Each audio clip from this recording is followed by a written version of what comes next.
It's 8:20 p.m. here in Arromanches, France. And we've been over here for quite a while, a couple hours, streaming for 5 hours. Wow. So we got the beautiful views from on top of the German bunker there. Yeah, and the Atlantic Wall. Yeah, part of the Atlantic Wall. Seeing sort of the cliffs and seeing the beach. One of the most amazing things was just being there for 5 hours and watching the tide go out. Yeah. And seeing the difference between, okay, here's where it is where the tide's all the way up on the seawall, and here 4 hours later the tide is 200-300 yards out, right? That was something you just see because you're there for long enough. And it showed the how big the mulberries, pieces of the mulberries. We walked really right were. next to one of those pieces of the mulberries as well. Huge. Remember, the mulberries were the artificial harbors that were installed. We also had the red arrows fly over. So clips from that, if anybody wants to post up clips of the red arrows flying over. And I think that must have been the Battle of Britain Heritage. The Battle of Britain Heritage flight, that's right. The C-47 and the Spitfire, they did a couple buzzes over. That was cool. Those things look so cool when they're flying. Let's see, did we miss anything? Oh, we walked out on the beach. And you rode in a Jeep. Oh, yeah, on the Jeep.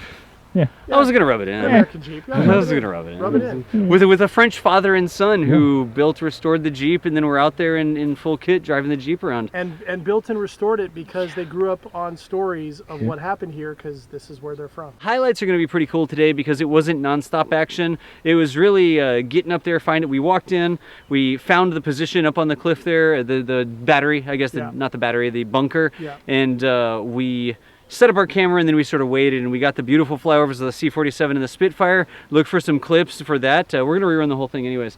And the red arrows flew over, and then we walked down on the beach. The ride in the Jeep. And a great view of what that area looked like, and what the assault beaches would have looked like, and the big bluffs, right? Because you have these shores that come up right up against defenses, natural defenses, right? And so the challenge that these men were asked to do 75 years ago today was immense. They were coming into live fire with no cover, and had to take all of these places. And so what we hope to show you by being up on top there was kind of looking down into the town, a sense of the town, a sense of the beach, and then the sort of, hopefully you had in your mind, what was it like for the town to be defended, and then troops coming in off the water to try to take that town, to get a sense of the place, but then also so you get to see the celebration. You guys heard the bagpipe music, heard portions of national anthems being sung at the events down there, and it was just kind of a cool vibe. We hope that you got a sense of the vibe here. This was a celebration and a commemoration. For the people who live here, this is still a major, major part of their identity. And for us from the United States, what our people did to help liberate this country. And so yeah, that's what we're looking to do. And so hopefully that came across, even though there wasn't a whole lot of movement today, but it really didn't feel like there needed to be. There was just kind of a sense of place, and just to be in one spot and then to explore it was really, really rewarding.